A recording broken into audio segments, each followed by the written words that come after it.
बदलता समय, बेकरार स्टीव। नमस्ते दोस्तों, आज की महफिल में आपका स्वागत है। हेलो, क्या हाल चाल है? मेरी आशा है आप सब खुश होंगे, कुशल होंगे और कुछ ना कुछ सीखने में व्यस्त होंगे। तो इस सीखने और जानने के दौर को आगे बढ़ाते हुए बात करते हैं उस दौर की जब सिलिकॉन वैली आज की सिलिकॉन वैली नहीं थी। वहां तो बस यंग इंजीनियर, इलेक्ट्रॉनिक उपकरण बनाने वाले और केमिकल इंजीनियर आकर बस रहे थे, जो आसपास की फैक्ट्री और छोटे कारखाने में काम कर रहे थे। उनके किशोर और युवा बच्चे उनके काम से मुग्ध थे और उसको खुद ही सीखने में लगे रहते थे। ऐसा नहीं था कि अभिभावक उनकी सहायता नहीं करते थे। उनके मार्गदर्शन में ये युवा वर्ग बहुत कुछ कर रहा था और सीख रहा था। ये गीक्स की पहली पीढ़ी थी शायद।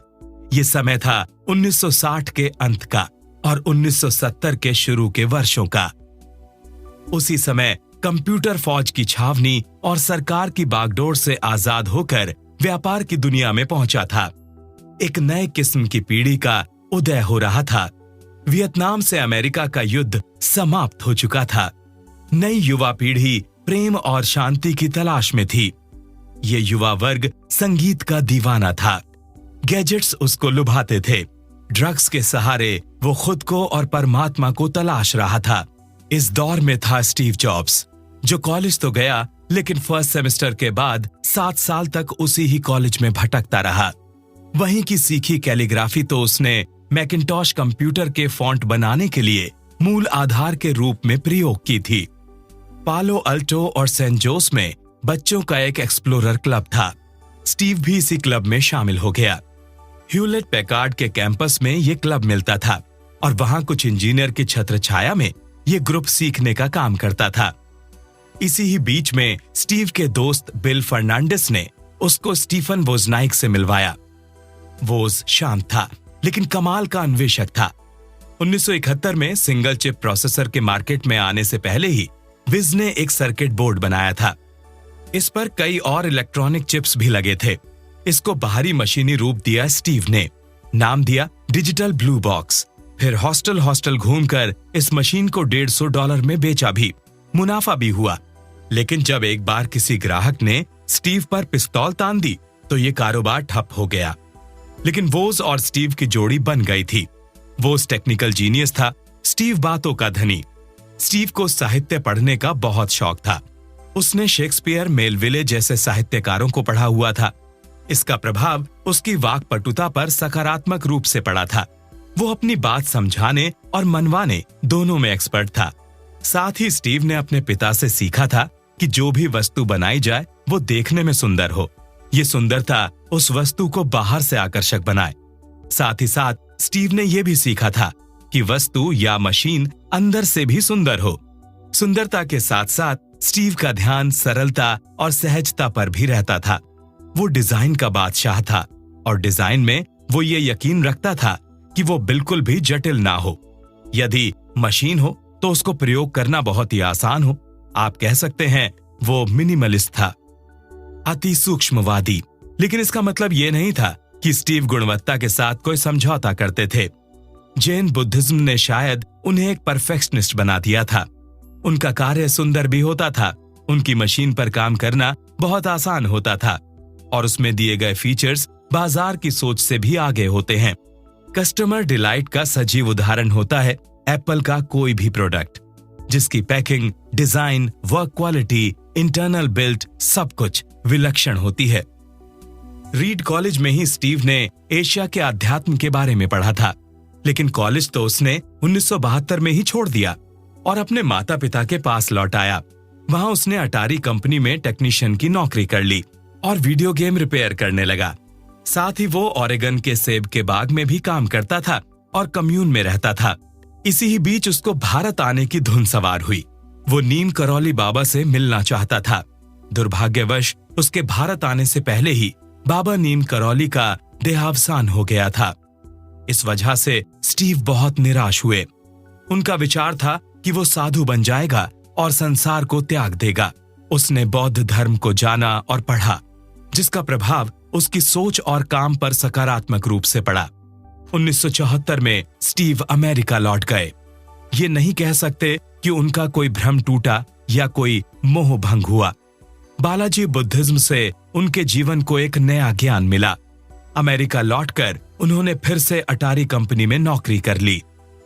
यहाँ पर बौद्ध धर्म पर कोई चर्चा करना तार्किक नहीं होगा, लेकिन जो बात स्टीव ने अपने जीवन में डाल ली वो थी बौद्ध धर्म में निरंतरता की बात। बौद्ध धर्म मानता है कि जीवन एक बहती नदी की तरह है और यहाँ हर पल उत्कृष्टता को प्राप्त करना होता है। इसी तरह स्टीव भी हमेशा अपने काम को उत्कृष्ट बनाने में लगे रहते थे। वो ये अपेक्षा अपने साथ जुड़े एप्पल के सहयोगियों से भी करते थे।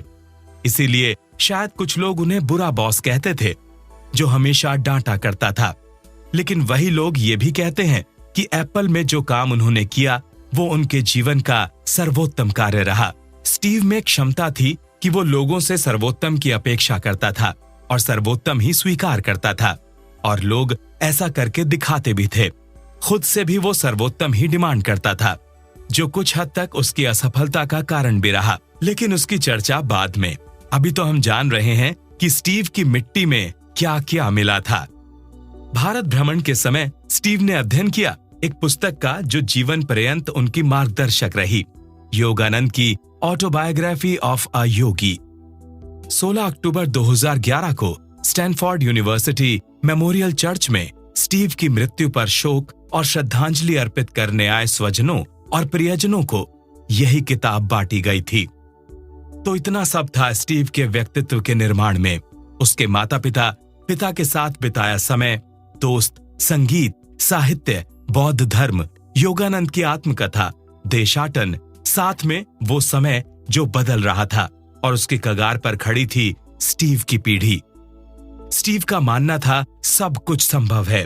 उस समय की युवा पीढ़ी का मानना था सब बात पर सवालिया निशान लगाओ, प्रश्न पूछो, बिना तर्क किए कुछ भी मत स्वीकार करो। विशेष रूप से जो अथॉरिटी के पद पर है, जिनके हाथ में ताकत हो, उससे तू जरूर सवाल करो। सीधे सीधे अथॉरिटी का विरोध करना उस दौर का एक खास चलन था। फिर उस समय का युवा प्रयोग करने में यकीन रखता था, फिर चाहे वो जीवन शैली में हो, कार्यशैली में, या फिर कुछ भी हो। हाँ, एक बात और थी, नई नई जगह घूमो, वहां जाओ, देखो, सीखो, अनुभव अर्जित करो। निडर हो जाना ये भी एक नया फितूर था और सबका एक ही उद्देश्य था कि एक बेहतर दुनिया बनाने के लिए काम करो। तो फिर ऐसे दौर में क्या क्या हुआ होगा, हम पढ़ सकते हैं और उसकी एक मानसिक तस्वीर बना सकते हैं। इस दौर की पैदाइश को समझने के लिए इस दौर को समझना होगा। स्टीव अगर सवाल करता था कि काम इससे बेहतर क्यों नहीं हुआ, तो वो अपने दौर के नियम पर चल रहा था। अगर वो नंगे पांव चलता था तो वो उसकी नियम के विरोध में खड़ी की गई अपनी जीवन शैली थी। अगर उसने कॉलेज की शिक्षा पूरी नहीं की थी तो वो उसकी मर्जी थी, जिस पर किसी का जोर नहीं था। स्टीव ने अगर इतने बेहतरीन प्रोडक्ट इस दुनिया को दिए तो ये सोच थी कि उसको दुनिया को एक बेहतरीन जगह बनाना है, या फिर सबका एक मिला जुला परिणाम, अनकॉम्प्लिकेटेड टेक्नोलॉजी। उसने तकनीकी को सरलतम और सुंदरतम बना दिया। उसका जुनून, उसकी दीवानगी उसको बहुत छोटी उम्र में बहुत ऊंचाई पर ले गई। वो एक सेलिब्रिटी हो गया। क्या उम्र रही होगी उसकी तब, 30-31 या उससे कम? स्टीव के साथ उम्र का मापदंड जोड़ना कुछ अटपटा लगता है, फिर भी कुछ तथ्य तो बताने ही पड़ते हैं ना, मील के पत्थर की तरह। स्टीव तो एक बहती नदी जैसा था जो हर रोज कुछ नए लक्ष्य की ओर बढ़ता था। उसके अनुसार पीछे मुड़कर देखना व्यर्थ ही है। I would rather look forward to all the good things to come। ये था स्टीव का कहना कि वो आगे आने वाली सुंदर संभावनाओं को देखना ज्यादा पसंद करता है। इसीलिए शायद अपनी कंपनी नेक्स्ट की कामयाबी और पिक्सर की असफलता को उसने कभी बड़ा नहीं समझा। हाँ, उसकी सीख को जीवन में अपनाया जरूर, और फिर बाद में इन दोनों ही कंपनियों नेक्स्ट तथा पिक्सर को सफल भी बनाया। इसलिए मुझे लगता है कि स्टीव जॉब्स की कहानी किसी नदी की तरह है जो बहते बहते अपना रूप और प्रारूप विकसित करना जानती है। स्टीव एक ऐसे व्यक्ति थे जो निरंतर खुद को विकसित करते रहे, इसलिए ही उनका व्यक्तित्व भी निखरता और बदलता गया। जैसे कोई फूल खिलता जाता है पंखुड़ी पंखुड़ी करके, वैसे ही स्टीव का व्यक्तित्व खिलता गया, निखरता गया। स्टीव जॉब्स की सफलता और उनके नए नए अन्वेषण के विषय में जानेंगे आगामी एपिसोड्स में। तब तक के लिए नमस्ते, खुश रहिए, मुस्कुराते रहिए, हमसे जुड़े रहिए।